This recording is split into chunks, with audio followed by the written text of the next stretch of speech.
Hey guys, so we're back again for another episode of Star. This is episode 6, Ante Up. So, we pretty much, I'm just gonna say right off the bat, this episode was just complete trash and a whole lot of mess. Because the episode is already damn near started with some fucking mess. Because we start off with this event going on the Karma where we got Star and Simone coming out, walking through the red carpet. They already talking about the whole situation with her and Jackson and all this other shit. And Star's focused on, getting their music together. Then we get Alex and Derek who comes in next. And already everybody is rushing them about the interview and how Alex is just like her daddy and all this other shit. And then out of nowhere we get Derek who's out humping this bitch that just came out of nowhere in the middle of this crowd, and I'm sitting here like, Derek, is you cheating? Whatever. And then we get Noah, who is already being given so much shade from this interviewer, talking about so how are you able to go through and have all this credentials and not have any single top charting hit? I said, bitch, who the fuck are you? But at the end of the day, I mean, according to the show, she ain't really lying. So, how is it, Noah? And then everybody pretty much gets informed by Mateo that they're pretty much going to get the event promoted to this new artist, i.e. Lil Denny, who clearly is just another stereotypical rapper. Just rude, disrespectful, immature, disgusting, very misogynistic, sexist, and just plain fucking corny as shit. Just corny as shit. So during the interview, Noah gets asked a few questions, and one of the questions was, who is the leading lady that's been inspiring you about all of your love songs lately? And the reason why I knew right off the back it was about Megan, because A, it was clearly obvious. And I knew it was about her because right off the back, we see later in the episode, Noah and her practically fucking and shit. And I'm sitting here like, you know the fuck what? Whatever. But before Noah could even utter his words and literally think about a better answer for that bitch-ass question, here comes another bitch-ass little Denny over here. Oh, I'm sorry, you go on ahead.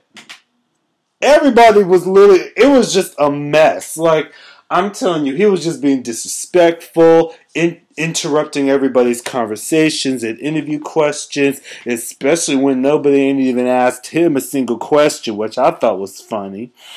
So, of course, everybody is literally just going back and forth, all this and that. And once again, here comes Star just acting ghetto, running up and throwing drinks like we on Love and Hip Hop and shit. Then, backstage, everybody is complaining about how everything is going and how shady and messy everything's been, but they decide to go on ahead and help come up with a promotional video to help donate some money for the Rhythms and Bells event by boycotting Lil Denny. But of course that ain't gonna work, because everybody is already here for it. So then we get this whole storyline for the episode with Jackson and Star. So pretty much, it's this twisted little... This storyline of the episode, I really don't care for. So if I skip through, if I miss some parts, I really don't give a shit about it. Because at the end of the day, it's just another tired-ass basic storyline / love triangle between Star, Noah, and Jackson. That was all just a complete misunderstanding. Because we start off with them two, making their tracks or whatever, and Star, wants some inspiration with Noah, and Jackson's already assuming things, already, jumping to conclusions before he can even reason or even put logic, sense behind the situation. That at the end of the day, Jackson, you can't sit here and get in your fuck ass feelings about the situation between Star and Noah, because like Star said, you already knew the situation between him and her. They wasn't in a real relationship like that. They were just fuck buddies. They were practically in a situationship. That's pretty much what they were. And if we're gonna do tit for tat, bitch, you and her y'all were not even a damn couple. Y'all was just seeing each other. Y'all wasn't even dating. Y'all was just a sloppy ass one night stand that didn't know how to strap the fuck up to save both y'all lives. That's just what it is. That's just what y'all were. Y'all weren't even a real couple, so how are you and your fuck ass feelings when you were just a sloppy ass one night stand that ended up giving a baby? Come on now, get your life together. Get out your feelings. Get out your feelings. So anywho, we get Cassie out here doing some gun practice, and here comes Xander messing with the bitch head again, and he lets her know that they got a rat issue going on and that they need to go ahead and take care of it. Or else he gonna have to take away all the money that he's been investing in Karma and shut that whole bitch down. But of course Cassie gonna do it. She gonna get it.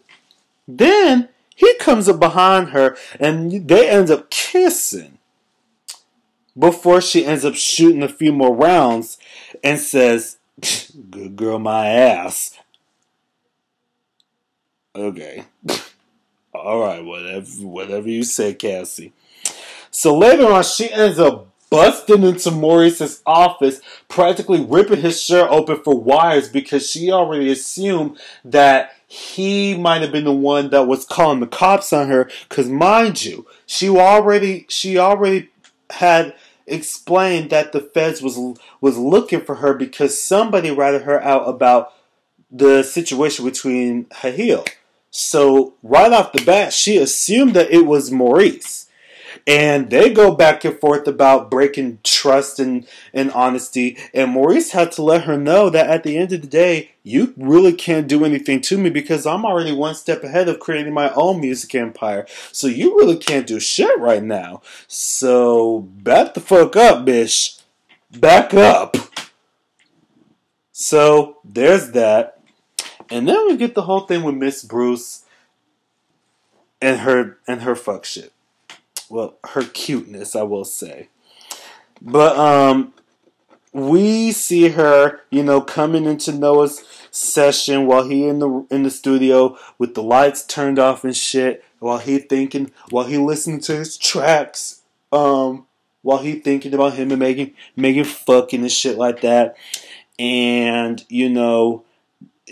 they pretty much discuss the whole situation with Noah's relationship, love life, and she practically almost had him spill the beans about who the mystery girl was behind his music, and he had to let her know that he doesn't want to end up messing up another relationship due to his past relationships with everybody that he's been with, and the fact that he doesn't seem to know how to control his relationships, which is understandable. And that's how, him and Miss Bruce were able to, connect and understand the whole situation at best, because she's already in the same predicament herself, because she's dating your daddy.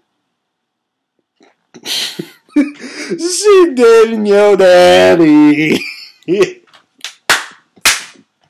Nigga fucking your father, bitch. So later she goes and talks about the whole thing with Cotton. And clearly Cotton ain't even here for that shit.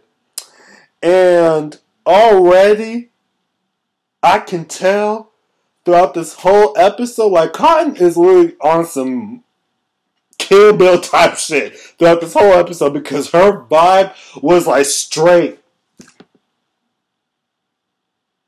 Like straight up assassin mode the whole fucking time. I'm sitting here like, girl, you really. I hope. Oh my gosh, I really hope Cotton really does not do something stupid in this episode. So then, we get Derek, and he out here texting some chick or whatever, which was the same mystery bitch that we saw at the red carpet earlier in the episode. And then Alex comes in complaining about another gig that she lost due to the sex tape, and how she feels like that the only other way how she's going to be able to, keep her status and be able to move forward with the whole situation is just to create some type of like behind the scenes documentary. I mean, it's not a bad idea, but it's kind of like, for me personally, I feel like that's a little too soon, just a little bit. But go ahead and do what you gotta do. And then Derek gets a call to make a meeting with the mystery girl when Alex walks out of the room, and I'm sitting here like, Derek, don't you fucking do it. Don't you fucking cheat on this girl. But then again, she already cheated on your ass twice. So I feel like, nope, we're not going to do this. We're not going to go there. Okay, moving on. So later on, she's out here making her documentary and shit. And Derek walks out of the fucking shower.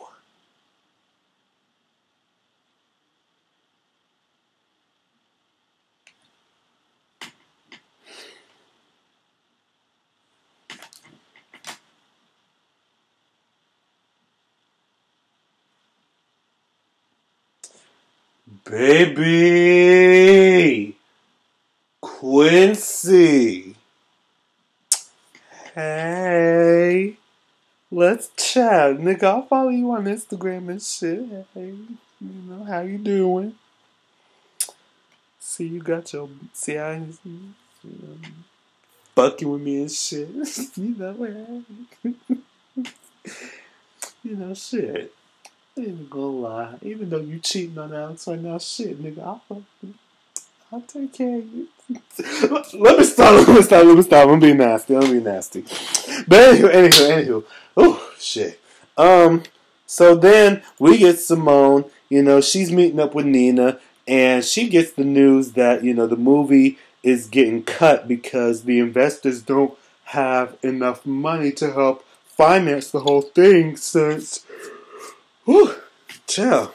I'm tired. But, because of the fact that Nina doesn't have enough money herself to help finance the film, and half the money that her and Mateo already got was already spent from Mateo's fucking fuckery with the whole gambling thing. So the only way how Nina was going to be able to come up with the money or to get the investors interested in financing the film again was to promote the trailer of a sex scene with Simone and Jackson.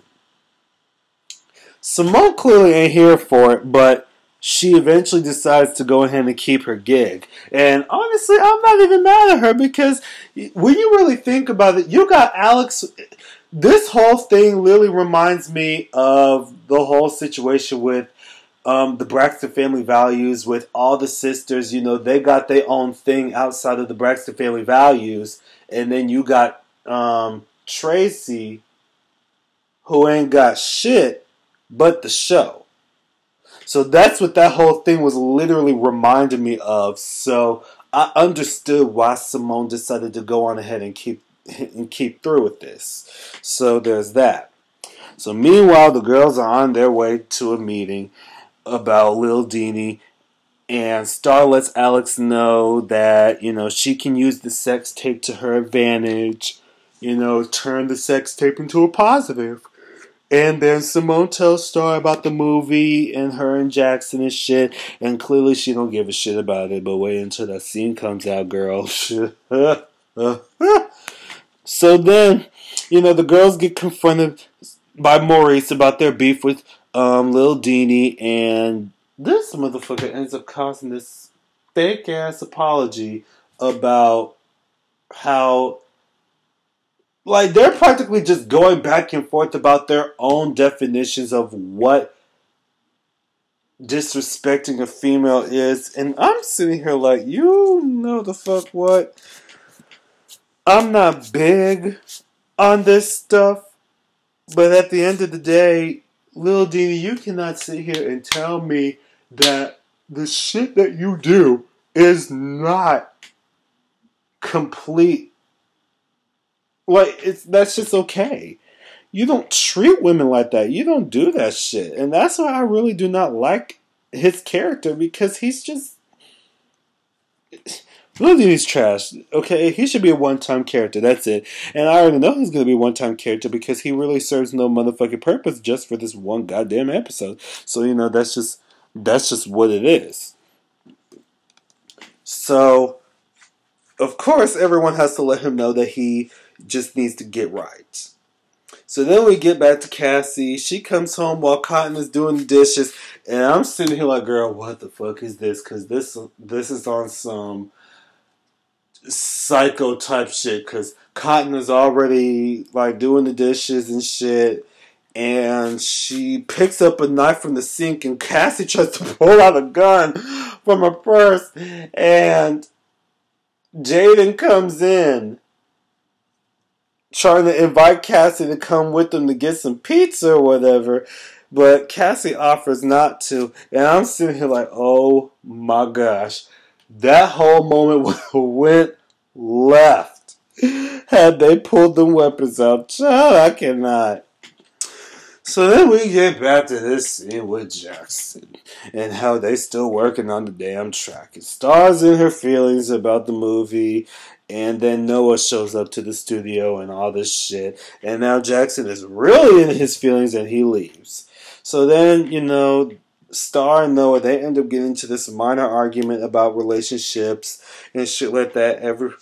Right when Noah's phone goes off, and it's for Megan, and Star sees this, and they're going back and forth about relationships and who they think the reason is the sole reason as to why Star always pushes Jackson back. And I'm sitting like, girl, I don't care. I don't care. So they go and do the song or whatever, and Jackson gets back, and he listens to it, and the whole time that they're doing their beautiful duet, Jackson in the back just damn near getting ready to cry. And I'm sitting like, nigga, get out of your fucking feelings. But whatever. So, after that, Star finds a fake-ass apology video from Lil Dini, which pretty much pisses everybody off. And I'm just not here for it. So, like, at rehearsal, Jackson and Simone, they're struggling with the makeout scene. And Mateo is not here for this, but Nina is not here for his complaining, since he already spent their money on gambling. And, he can't even, be able to chip in a few money, to help out with her private dream project and shit. And I'm sitting here like, girl, whatever. You decide to marry the nigga, so deal with it. So the girls, they confront Mateo about the fake-ass apology, and they threatened to sue him. But Mateo had to let the girls know that, they had to keep promoting Rhythm and Bells in order to help gain ticket sales for the entire event or whatever. And I'm sitting here like, the fuck what? This is not what we're going to do, but it is what it is. So later we see Simone dancing, and I'm sitting here like, okay, bitch, you better give me body. Shit. And then we see Nina, and for a second, oh my goodness, I know I wasn't the only one who noticed this shit. When Simone was halfway into her rehearsal, did y'all see the way how Nina was seductively walking down those stairs as if she was finna literally make out and fuck Simone in the middle of that damn room? Because, did y'all see the way how Nina was... She talking about some...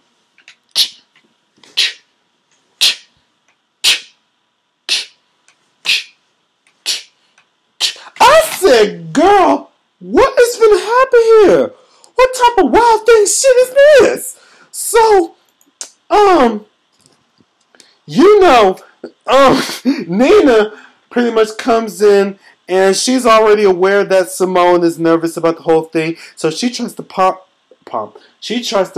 Simone to think about somebody else that she feels like that she can deeply care about instead of Jackson. And we already know where that shit's going. Okay? Because later in the episode, they get to the scene and, you know, they filming or whatever, and right when they was doing the makeout scene, of course, Simone imagines Nina.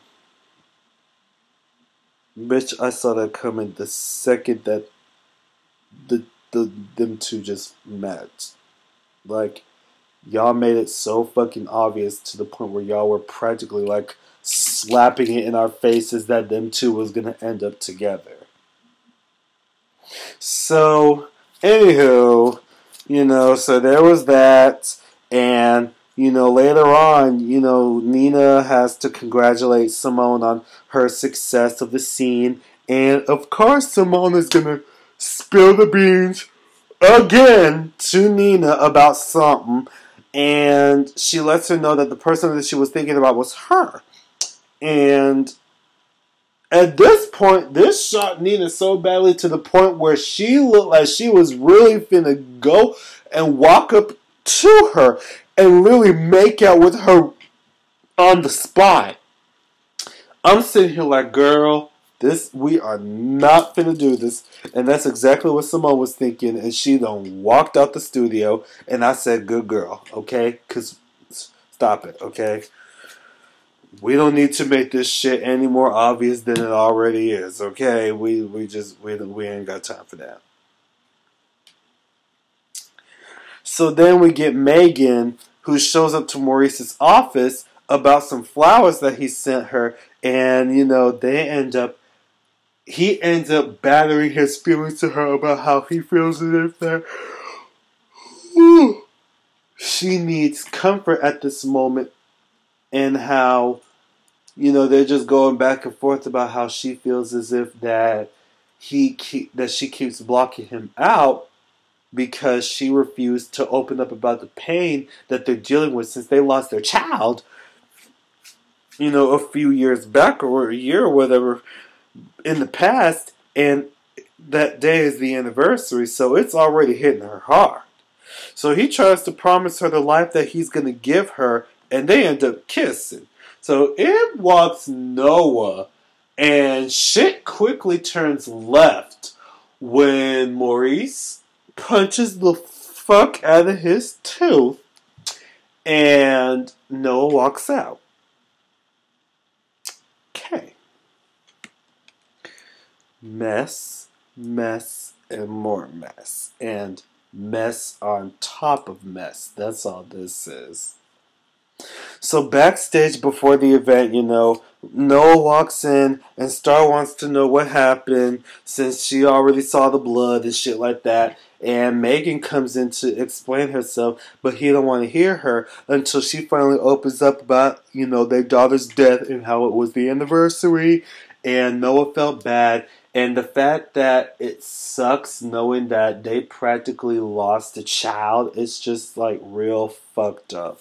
Like, it's really fucked up to have to lose a child because that's like that's like every parent's worst nightmare. Like, that's really what it is. And I feel bad for her. I really do. I could care less or give a shit about Maurice's feelings. I care more about Megan. And, like, she goes ahead and lets Noah know that she doesn't want to be his lawyer no more. And I'm saying, like, damn. But, hey, you have to do what you gotta do. So later at the event, Lil Deanie out here promoting his album and shit. And I'm just saying, like, nigga, get your corny ass out of here.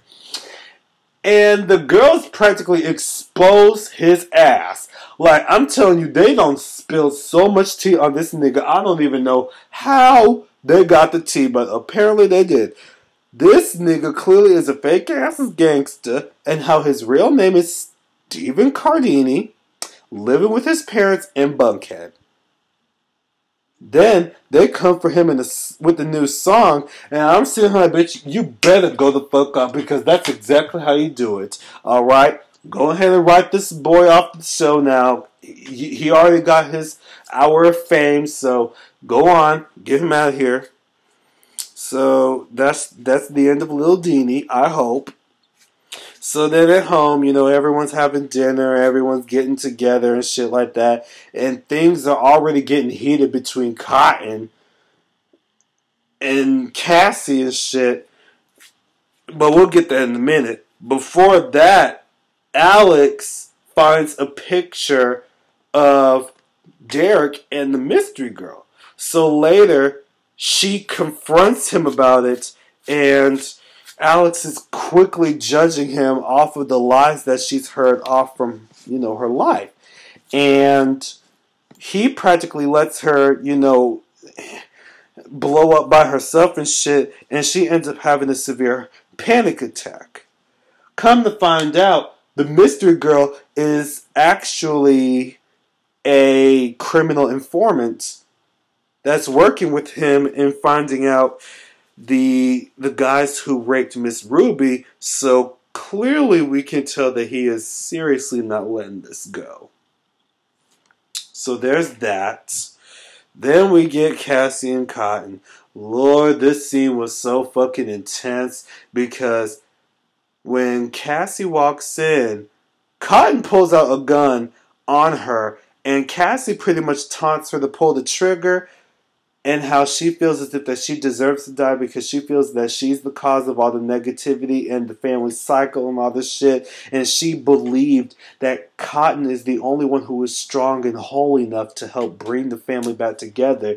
And of course, this caused Cotton to put the gun down finally. And I said, yes. Then we get Noah, who, comes over to Megan's house to apologize for their last altercation and gives her the bottle that he bought because he felt that, she wasn't going to be the reason why he relapsed. So she lets him in and they end up kissing. And I said, oh. Then we end the episode off with Jackson confronting Star about Noah and that he's clearly jealous and closed-minded about the whole thing. And Star apologizes to him, for closing him off so much. And she ends up making out with him and, making their official relationship live when she posts a picture of them two together on Instagram with Noah being the first one to like their image and whatnot. And I thought that was cute or whatever. But yeah, that was the end of the episode. Like I said, this episode had a lot of mess in it. But y'all tell me how y'all feel, and I will see you guys next week. Take care. Enjoy the rest of your week, and be good. Be safe. Bye.